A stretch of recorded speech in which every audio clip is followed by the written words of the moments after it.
Bom dia, boa tarde, sejam bem-vindos a mais um seminário da Astronomia Meio-Dia.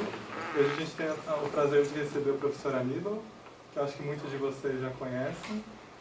E o Aníbal, bom, como vocês sabem, ele também é astrônomo. Ele é professor hoje na Federal do ABC, no Departamento de Engenharia Aeroespacial. E hoje ele vai contar como é o curso de manobras orbitais que é oferecido aqui no IAG no período de férias. Então, obrigado por ter aceitado o convite. Na verdade, é um grande prazer estar aqui com vocês. Esse convite a gente não podia recusar de jeito nenhum. Precisa de microfone? Vocês estão ouvindo bem? Quem não balançou a cabeça porque nem ouviu a pergunta. Então, vamos fazer um microfone. Na verdade, esse curso aqui faz parte de uma espécie de convênio que a gente tem, né? A professora Jane também participou da proposta do curso. E é um curso que a gente gosta muito, porque ele traz um assunto que é pouco visto nos cursos que a gente tem por aqui, né? Porque ele já, na verdade, é uma mistura de vários assuntos, como vocês vão ver. Bom, o nome do curso é esse, Manobras Orbitais, AGA 0521, o código da USP. Então tá, do que se trata? Tá, ele é um curso oferecido como uma disciplina intersemestral. Na verdade, a gente oferece na última semana de férias, antes de começar as aulas. Quer dizer, ou seja, para os fanáticos mesmo. É para aquele pessoal que fala assim, eu estou de férias, não tenho o que fazer, estou doido para estudar, vou pegar um aquecimento, assim, né? E o básico dele, ele apresenta os princípios, métodos para o fundamento, né, de controle de satélites e manobras orbitais, e também controle de veículos espaciais. Você fala, uau! Para que serve isso? Daqui a pouco vai ter um exemplo aqui, não se preocupe. Tem bastante figurinha, tá, gente? Não se preocupe. Na hora do almoço eu sei que é difícil.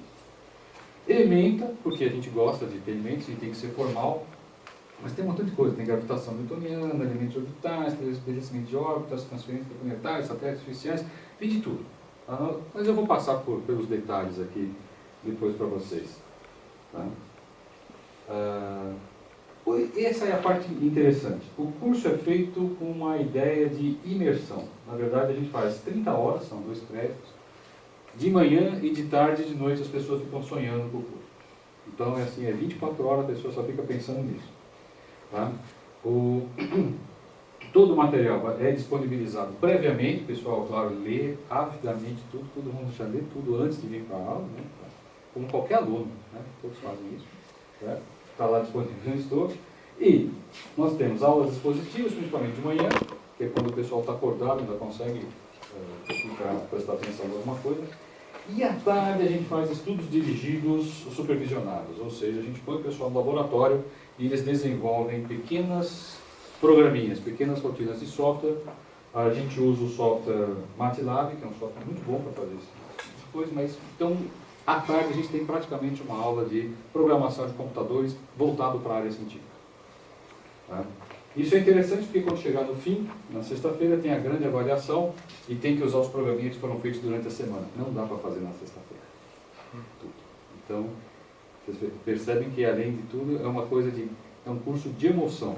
É como se fosse um reality show em que a pessoa é o personagem, o aluno é o personagem. Ele participa mesmo da confecção do material. A nossa programação é mais ou menos com esse esquema, às vezes varia de um dia para o outro, se tem um feriado, tá? Mas a gente coloca tudo em 5 dias, daqui um exemplo de como foi que aconteceu. À tarde tem as atividades e a atividade final acontece na sexta-feira à tarde. É um dia de grande emoção. Ninguém dorme na sexta-feira. Na verdade, a gente fica o tempo todo falando tanto desse assunto, de forma tão intensa, que quando chega na noite de quinta para sexta-feira, as pessoas sonham, elas têm pesadelos com os programas e com as formulinhas da gente. E aí a gente sabe que deu certo o que a gente queria que acontecesse. Né?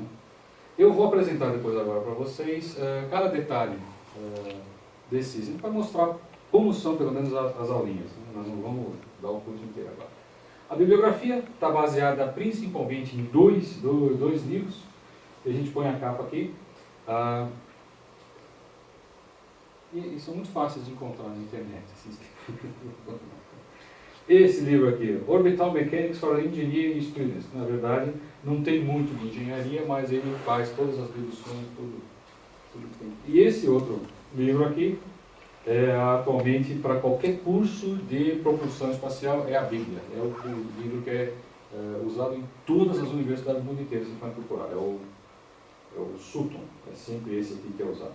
E ele tem sido atualizado todo ano, está ficando cada vez maior. Se vocês quiserem comprar, compra agora que ainda está barato, o ano que vem vai ser mais caro. Tá. Bom, então agora vem a pergunta. Por que esse curso? O que a gente quer com esse curso? Na verdade, dá para fazer um curso de qualquer coisa, mas qual é o nosso interesse com esse curso? O nosso interesse é que, quando chegar no fim do curso, o aluno que cursou esse curso, ele deve ser capaz, justamente, de compreender e classificar todas as manobras orbitais que existem hoje em dia. Então a gente assiste depois os filmes e fala, está errado. Eu acho que esse é o principal benefício. Esse aí não, esse aí é e isso acontece mesmo. Tá? Compreender quais são as variáveis envolvidas. Quando o sujeito fala assim, 1 km, 20 km por segundo, as altitudes. Qual é a altitude de uma órbita baixa? Ninguém aqui sabe. Né? Porque não é uma coisa que a gente usa usualmente, mas é fundamental para a gente que mexe com astronomia. Daqui a pouco eu vou dar um exemplo. Né? E, por último, escolher e avaliar tecnologias de lançamento, manobras orbitais, etc. Quer dizer, se alguém estiver interessado em participar de um projeto que envolva satélites, nanosatélites, agora está na moda, cada vez mais perto da gente, os nanosatélites, cada vez mais a gente vai para o exterior fazer o Sem Fronteiras, então a pessoa vai participar de algum projeto, se envolver um instrumento que esteja em órbita, fatalmente, no meio das reuniões, no meio das conversas, você tem que estar fluente nesse assunto, senão você vai ficar perguntando depois, tendo que consultar o Wikipedia, que é chato, né? Então, na verdade, qual é o nosso objetivo? A gente quer que, então, que o aluno que cursa consiga, vamos dizer, ser fluente e ser capaz de discutir o assunto num nível, pelo menos, técnico. Dito isso, vamos lá, então, o que nos motivou a fazer isso? Né? Então, quem são esses dois doidos que resolveram fazer um negócio desse? Bom, justamente isso. Uma significativa fração das observações de astronomia atualmente e astrofísica estão em satélites e sondas artificiais. Eles estão ficando cada vez mais baratos, as máquinas estão ficando cada vez mais inteligentes e acessíveis. Então, realmente, está crescendo a necessidade de pessoas nessa área.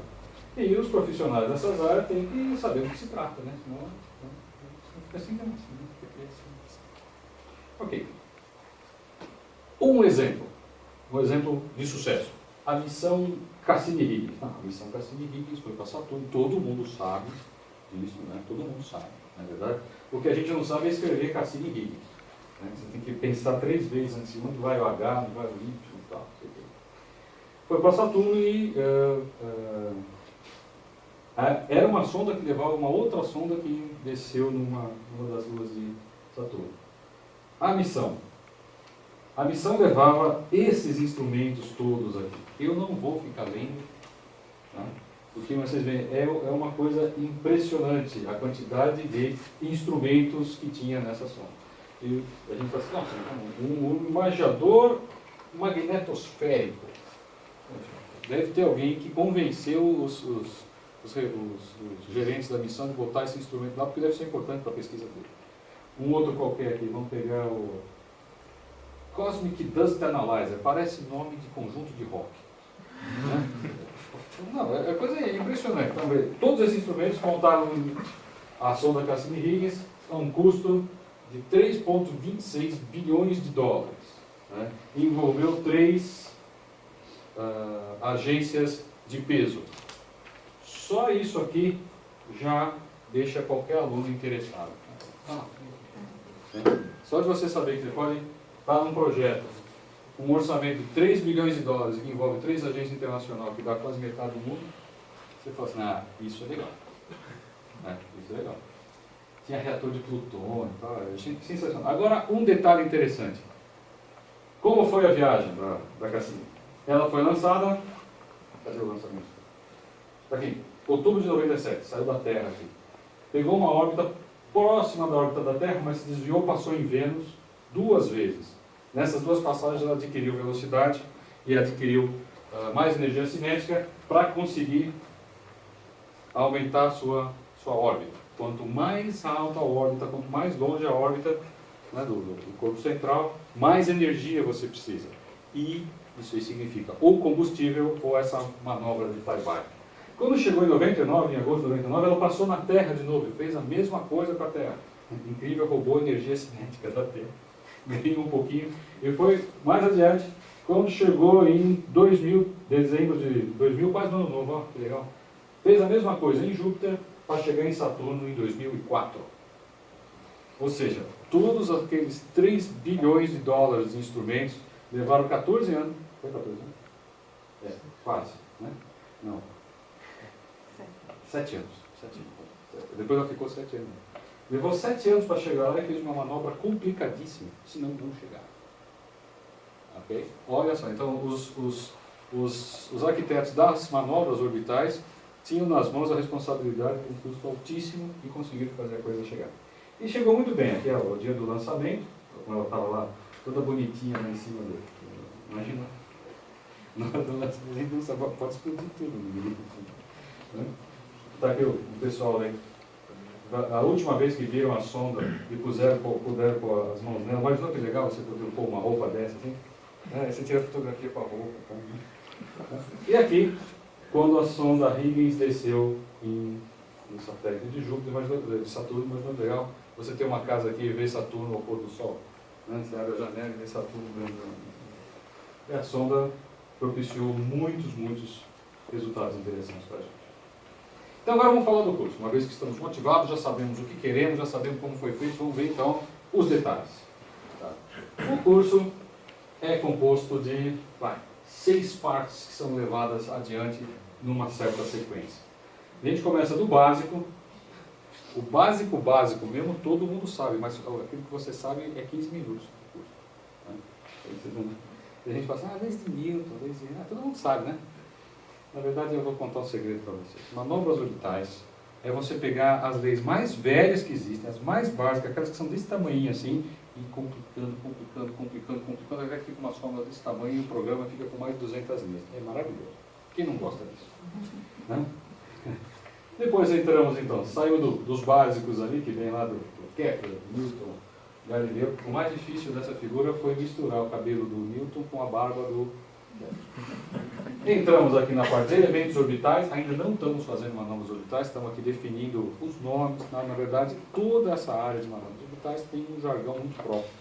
Tem palavras próprias, inclusive palavras que tem aí, foram escolhidas 300 anos atrás e estão erradas. Mas a gente usa assim mesmo. Por exemplo, uma palavra importante é uma coisa que se chama anomalia verdadeira. Anomalia verdadeira. Bom, mas tá lá, a gente usa, é um ângulo. Tá? E aqui sim nós vamos entrar nas manobras orbitais. Nós vamos falar principalmente das manobras de Hohmann, que são as mais tradicionais. Outras manobras interessantes. Passamos então com essa base toda para missões interplanetárias. Lembra que no meio desse caminho todo a gente está fazendo programas e estamos vendo casos reais acontecendo. Partimos no penúltimo dia para falar de satélites artificiais, principalmente controle de atitude. Gente, é atitude, não é altitude. Sempre que eu faço as coisas para botar no jornal, essas coisas, o cara corrige e bota um L ali. É atitude. Atitude é um conjunto de 6 ângulos que diz para onde um corpo está apontado. Para satélite isso é fundamental, porque normalmente um satélite ele tem um lado que tem um instrumento que está apontando para algum lugar e não adianta ele estar apontado para o outro lado, senão não dá certo. Então acertar esses ângulos a gente chama de atitude. O acompanhamento em terra e rastreio. Isso aqui são as coisas que a gente vê no chão. Tá? E por último, a gente fala de foguetes, lançamentos, etc., para que a pessoa esteja habilitada também a pensar nesse detalhe. Não é chique? É super chique. Então vamos lá. O que a gente fala das leis fundamentais?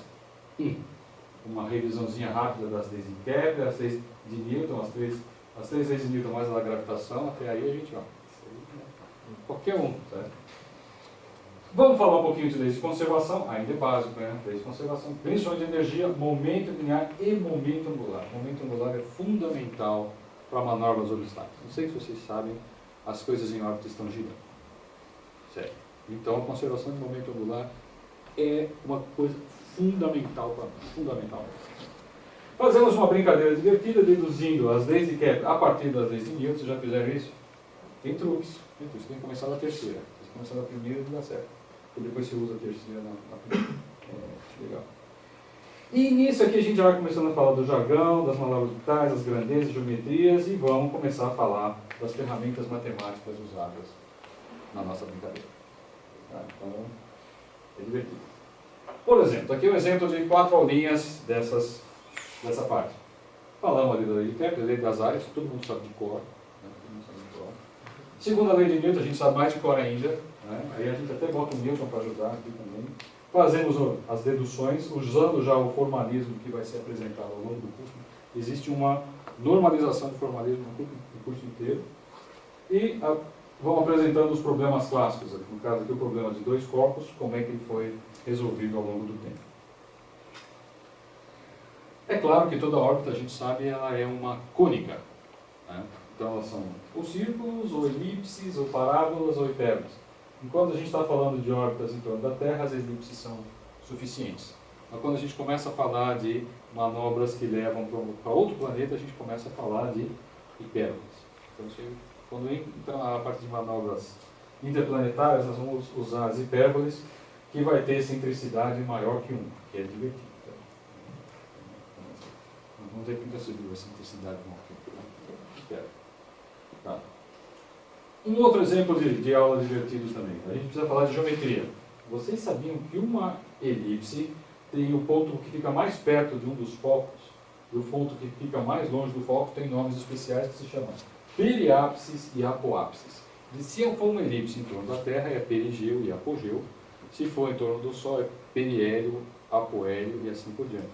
E aí vem uma conversa interessante. Sabe quando eu falo assim, o fulano está no apogeu da sua carreira. Ele está mais longe e mais devagar. Não, aqui... Né? E aqui tem, aproveitou tem as formulinhas da velocidade no apoápsis e no velocidade na periápsis.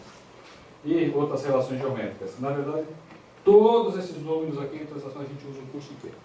Não tem como escapar disso daí. Teve até um aluno que quis tatuar na testa. Eu falei, não adianta. Então você tatua invertido para usar um espelho para ver como é que adianta.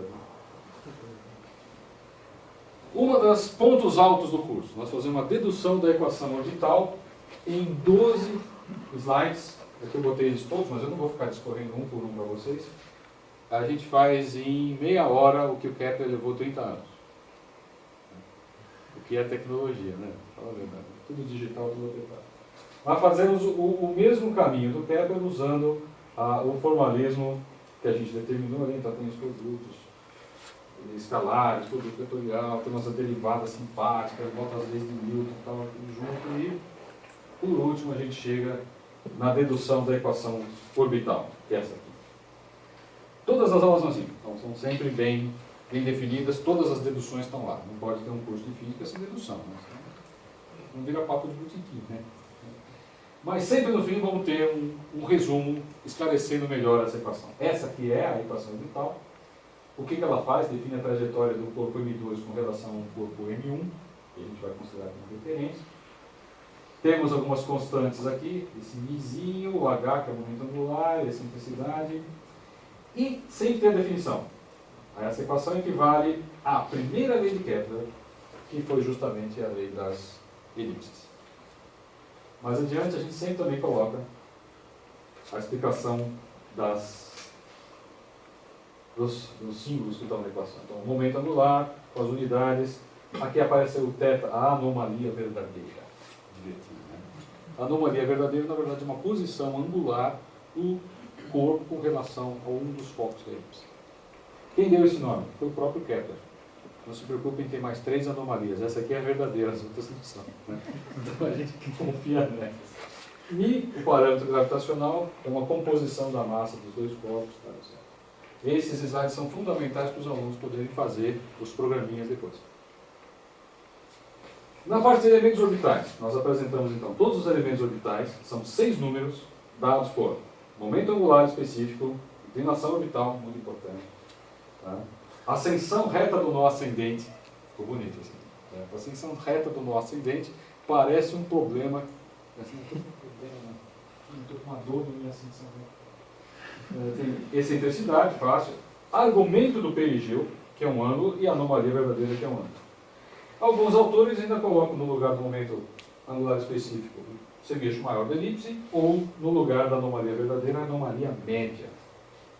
Bom, vocês sabem tudo o que é isso, mas de qualquer forma, eu deixei preparado uma figurinha aqui, que diz, para a órbita, vamos lá, desse corpo aqui, indo nessa órbita linha branca, em torno desse ponto aqui, que é o foco da elipse, quem são esses ângulos todos que nós estamos trabalhando? Então, a inclinação orbital está aqui, o nó ascendente é essa pessoa aqui, na verdade, é a posição da órbita que ele aparece, e os eixos de referência também são considerados, o argumento do periélio, então a posição que o ângulo está lá, e a anomalia verdadeira vai ser esse ângulozinho simpático.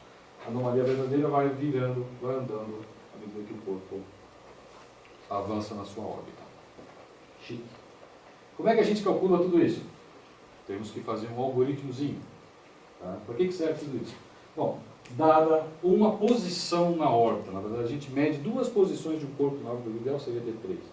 Duas ou três posições de um corpo na órbita, nós podemos calcular os elementos orbitais, que são esses 6 números aqui, para em seguida obter como que é a posição em função do ângulo na órbita e obter a posição no tempo. E aí você tem a órbita calculada do ponto de vista de mais físico mesmo. Né? Isso aqui é uma coisa mais física. Mas para poder chegar lá, a partir das medidas, a gente tem que passar por um algoritmo. E aí também a gente tem uma sequência interessante de 13 passos. Aqui eu pedi para o próprio Kepler vir me ajudar, porque isso aqui é o que ele inventou. Então o Kepler ajuda. Nós vamos partir de um vetor do estado, ou seja, uma posição inicial e uma velocidade, pode ter duas posições para ter uma velocidade, e a partir dele nós vamos determinar os elementos orbitais em 13 passos. Não se preocupem, eu não vou dar os 13 passos para vocês agora. Eu vou passar rapidinho, assim, como se fosse história em quadrinhos, senão a gente morre de tédio aqui. Né? E eu sei que só metade de vocês estão com fome, né? Que teve uma festinha em si. Né? Mas a outra metade está com fome. Vamos lá. Bom, vai bem, nós vamos calculando cada um dos passos. Quando a gente encontra o primeiro orbital, o primeiro elemento orbital, a gente marca. Então, dada a posição inicial e uma velocidade inicial, está aqui os passos para você escrever o seu programinha. Apesar da gente falar para os alunos usarem o MATLAB, tem uns que preferem usar outras linguagens. Já teve gente que fez isso aqui em Excel. Impressionante. Impressionante. A criatividade e a determinação, porque você tem que estar com muita vontade mesmo para fazer isso. As outras aulas, né, os outros slides em que mostram como calcular cada um dos vetores, a gente vai chegando até o último elemento orbital e conseguimos calcular tudo. Tá? Sempre tem uma explicaçãozinha para cada um. Depois da teoria, aí vem a parte interessante, a gente sempre mostra exemplos numéricos, que são muito importantes para depois conferir o programa que o aluno fez para ver se está funcionando. Ele vai fazer o programa e depois como é que vai saber se deu certo? Tem que ter um resultado confiável para ele testar o programa. Tá? Um exemplo simpático foi esse, dado uma posição e uma velocidade, qual é como é que a gente chega no resultado e depois o aluno pode fazer o programinha e verificar se deu certo. A resolução do exemplo é completa, a cara do Excel tem vantagem, porque é fácil de ver, né? Os outros tem que ficar procurando a variável ali e perder. Né? Tá tudo bem. E chegamos num resultado, e o resultado também, sempre que possível, é apresentado graficamente para as pessoas entenderem do que se trata e serve de revisão. Emocionante. Tá? No segundo dia, gente, isso foi tudo no primeiro dia. No segundo dia a gente entra nas manobras orbitais de verdade. Tá? O que elas são? Bom, o que é uma manobra orbital? Serve para você ir de uma órbita para outra. Né? Uma órbita é uma coisa assim, você não consegue sair dela. Né? Qualquer objeto que está em órbita tem que ficar preso naquela órbita.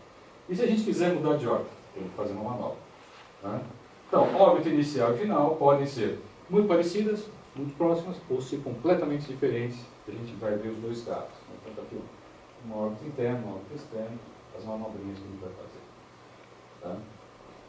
Nós vamos usar apenas a técnica de manobras impulsivas.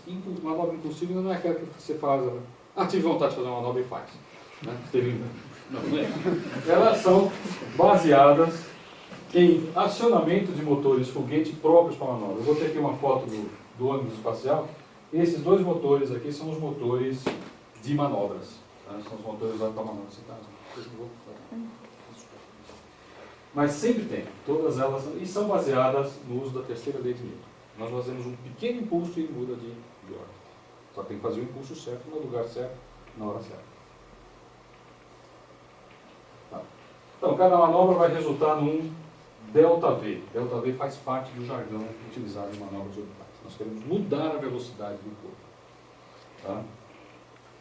Esse ΔV pode ser uma mudança no módulo, uma mudança na direção da velocidade, a gente chama de cramping, ou os outros. Tá? É claro que cada vez que a gente aplica uma mudança de velocidade, já que a gente usou uma manobra impulsiva, a gente gastou combustível e isso representa uma mudança na massa total do nosso corpo. Se a quantidade de combustível não for suficiente para fazer essa manobra, não dá para fazer. Certo? O astronauta vai ter um problema sério, vai explicar para o chefe, acabou a gasolina. Tá? Nós usamos, então, uma expressão que vai relacionar a nossa variação de massa com a variação de velocidade, conhecida como equação do foguete, que foi escrita, vocês não acreditam, em 1902. Não existia nem nada em órbita em 1900, nem o Sputnik, mas foi escrito. Tá? Então, aqui todos as variáveis que entram nesse foguete. Na verdade, dada uma massa inicial total e a velocidade que a gente quer atingir, a gente sabe quanto tem que calcular, né? Dá para calcular direto quanto de combustível vai ser gasto nessa manobra. Esse impulso específico é o único valor que depende exclusivamente do motor. Motores muito eficientes vão ter um impulso específico alto e motores ruins vão ter um impulso específico baixo. E por que a gente usa motor ruim? Porque é mais barato. Então, essa questão de custo não entra. Está aqui um exemplo simpático, então, de como é feita uma manobra do jeito que a gente usa. Está lá, você tem um corpinho simpático andando. Vocês viram que está em volta da Terra? Vocês viram que chique? Está rodando ali, e aí ele resolve fazer uma manobra aqui. Faz o primeiro impulso. Tá? Essa manobra dá um ΔV a mais para esse corpo, ele muda de órbita, entra numa órbita elíptica, que vai ter no seu apogeu, o ápice, um contato com a outra órbita. Então ele faz a segunda manobra e fica ali. Cada uma dessas manobras representa um impulso, uma certa quantidade de velocidade, um ΔV, e é isso que nos interessa. Então agora, calculando esses dois ΔVs, a gente chega na manobra completa. E aí depois a gente vê se ela é mais econômica ou não.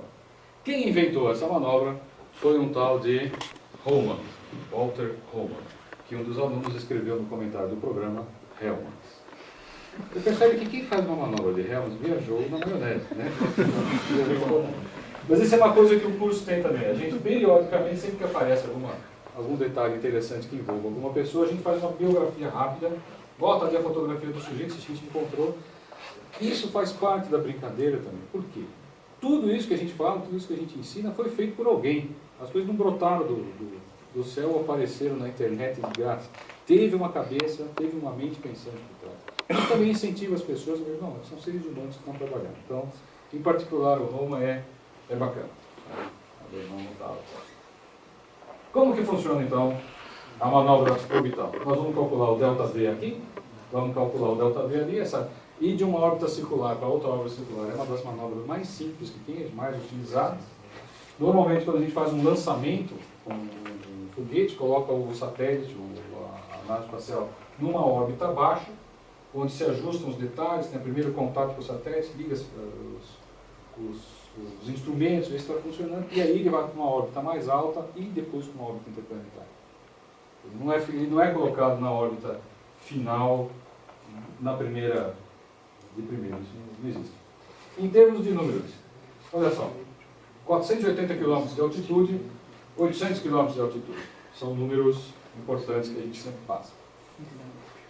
No final, a gente vai ter o cálculo do ΔV, da velocidade necessária, num ponto e no outro ponto, a soma dos dois pode ser convertida na quantidade de combustível que vai ser gasto na manobra. Tá? Então está aqui. Uma outra manobra interessante, a transferência bielíptica. Ela é muito divertida. A gente quer ir dessa órbita para essa órbita aqui. Mas em vez de ir diretamente fazendo uma elipse para cá, que seria esse linha tracejada aqui, a gente manda o satélite até lá longe até aqui, ó, é tão longe que eu tenho que botar laser para chegar lá. E quando ele chega aqui, a gente faz uma outra manobra para ele ficar. Exige 3 ΔVs, mas pode ser mais econômico em termos de combustível, só que demora mais tempo. Dependendo, pode ser utilizado. O astronauta tem que levar uns livros para ler também, né? A diferença pode ser, a direta pode levar umas 12, 13 horas e a bielítica pode levar umas 2 semanas. Então o livro tem que ser bom. Tá? Como saber qual é a melhor? Bom, a gente também apresenta isso. Dada 2 manobras orbitais que chegam no mesmo lugar, qual que é a mais econômica?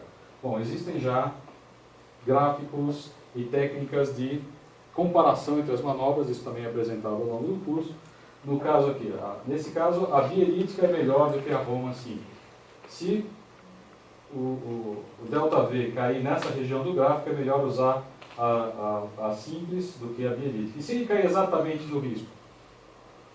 Aí usa mais curto, né? Tá?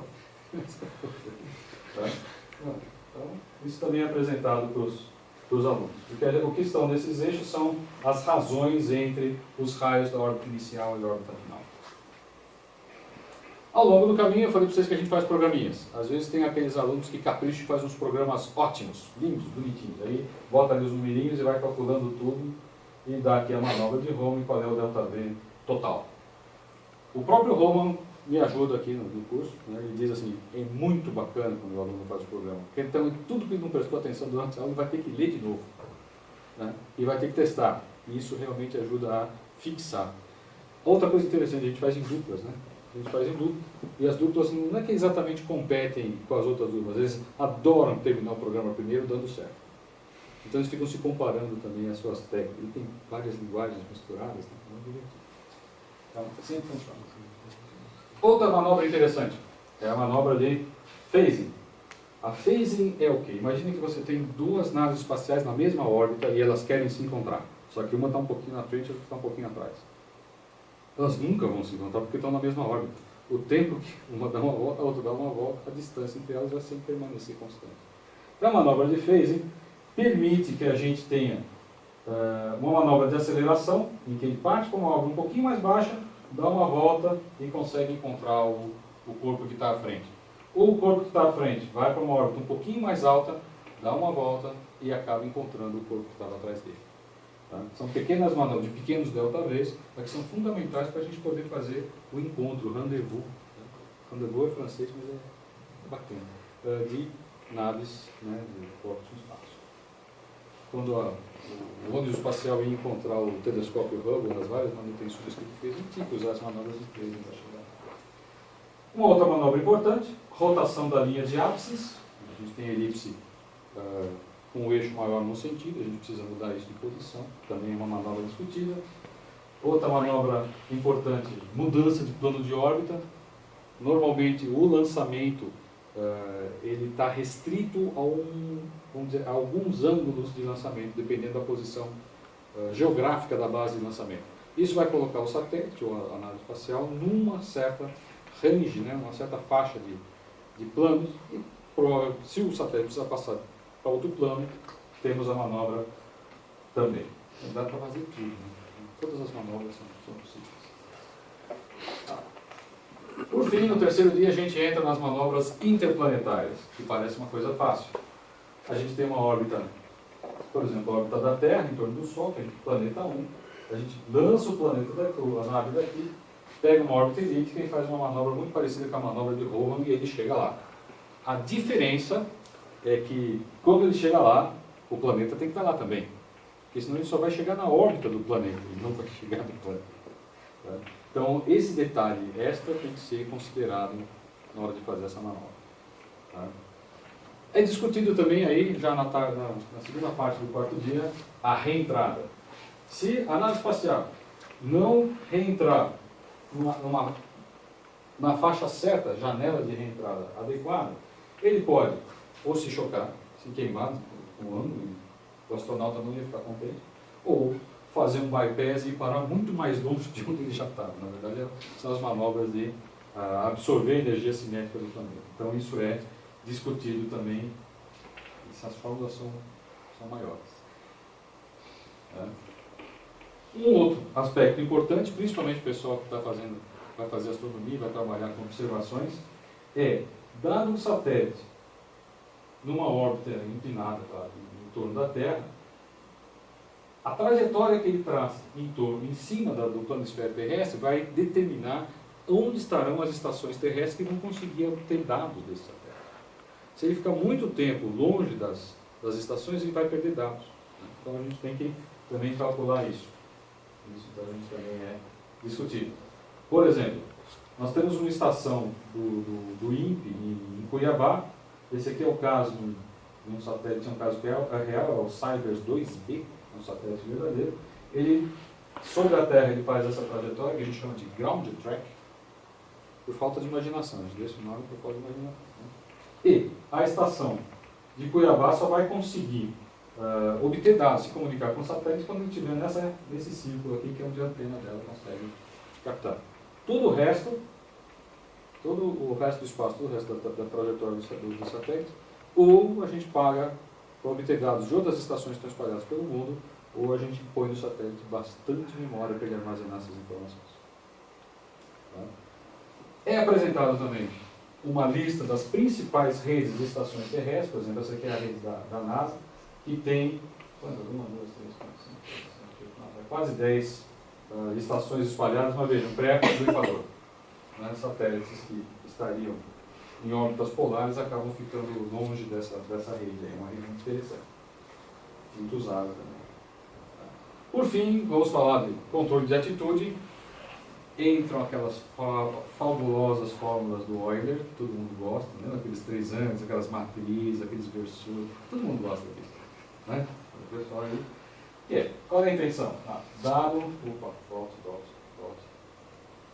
Dado um satélite, a gente quer que os 3 ângulos dele, que em inglês são os nomes de pitch, yaw e roll, e em português ficou rolagem, arfagem e guinada. É verdade. É isso mesmo, a gente tem que sempre falar as coisas em português, né, para vocês. Como que a gente, não, dado uma posição do satélite, nós vamos querer mudar esse ângulo com o mínimo de energia e aproveitando os recursos que estão construídos dentro do satélite. Um satélite é um robô, né? Ele está sozinho. Não dá para mandar um técnico arrumar. É por isso que ninguém põe o Windows. E por último, a gente fala de técnicas de lançamento. As melhores técnicas de lançamento atualmente são foguetes químicos. Esse aqui é o Ariane 5, é um dos maiores lançadores que a gente tem atualmente. Tá? Existem discussões sobre outras técnicas, outras tecnologias, mas atualmente o que funciona são os foguetes químicos. Tá? Então a gente discute como alcançar uma órbita baixa. LEO é das palavras que a gente aprende no jargão, já na primeira aula, lá nesse tipo de órbita. É Low Earth Orbit. Fica bonito, né? Low Earth Orbit. Eu fiquei treinando na frente do espelho ontem o dia inteiro para falar isso rápido. Como chegar lá? A gente precisa colocar o corpo para chegar na órbita mais baixa a 8 km por segundo. Todo mundo é físico, né? Todo mundo sabe 8 km por segundo. Né? E quanto tempo você chega na praia? Meio minuto, né? Mais ou menos. É maravilhoso. Assim. Tem que acelerar bastante. Tá? Vamos falar principalmente dos foguetes de propulsão química para chegar lá. Falamos também dos centros de lançamento, dos vários centros de lançamento, então temos os centros americanos, tá? Os ângulos, a posição que eles estão. Quanto mais longe, mais distante do Equador, maior a restrição do plano de órbita do lançamento. Tá? A nossa base aqui em Alcântara, você já viu a base de Alcântara no Google Earth? Foi lá que eu peguei a imagem. Está funcionando, está operacional, ela está numa posição privilegiada, no melhor lugar do mundo. Tomara que dê certo, está lá no Maranhão. E a gente dá a posição dela em coordenadas geográficas, longitude e latitude, porque isso vai ser usado na última avaliação dos alunos, para fazer um programinha de lançamento também. Então a gente fala, quero lançar tal foguete da base tal, qual é a restrição, como é que eu faço a manobra para mudar de plano de órbita depois. O pessoal adora, né? Eles ficam tão felizes. Calculamos janela de lançamento, que tem a ver com o horário, o plano, o ângulo, tal, etc. É outra parte do nosso curso. Discutimos as fases de lançamento, E isso, um lançamento desse leva entre 7 e 10 minutos. Durante esse tempo, tem então a fase de subida vertical, a inclinação. Não sei se vocês sabem, quase todas as órbitas são paralelas à superfície da Terra. E todos os lançamentos são verticais. Então vocês percebem, tem um problema. Certo? Sobe assim, depois tem que ficar assim. Isso não pode ser feito de um momento, de uma hora qualquer, na hora qualquer. Então, tem cálculos para saber. Então, tem um momento da inclinação, tem a entrada no giro gravitacional, e quando entra no vácuo, quando a gente não tem mais atmosfera, a gente considera que o lançamento, a fase de lançamento, terminou. Normalmente isso aqui termina em órbita baixa e depois a gente vai manobrar para onde for adequado. Discutimos a parte de estágios. Estágios não é aquilo que a gente faz no fim do curso para conseguir se formar. Tem que ir lá na empresa fazer estágio. Não. É estágio de foguete mesmo. Divide o foguete em vários pedaços. É um cálculo muito interessante. Aqui essa parte é toda baseada naquela equação do foguete. Então entram exponenciais e outras contas que os alunos adoram. Por último, tem a atividade final. A atividade final é um grande desafio. O pessoal fica um tempão fazendo. Esse aqui é um caso real. Nós pegamos a missão Apollo 8. A missão Apollo 8 foi a primeira missão que levou seres humanos a orbitar a Lua. Tá? E ela, primeiro, teve um lançamento usando o maior foguete que existia na época, o Saturno V, que tinha 4 estágios. O terceiro estágio do Saturno V, para vocês terem uma ideia, dessa missão da Apollo 8, está em órbita do Sol, numa órbita de 450 e poucos dias.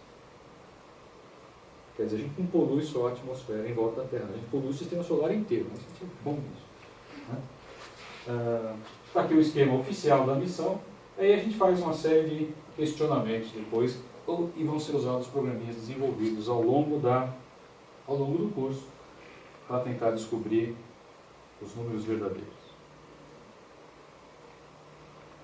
Essas são as turmas que a gente já conseguiu convencer de fazer o curso. Você vê, todos têm cara de inteligente no fim do curso.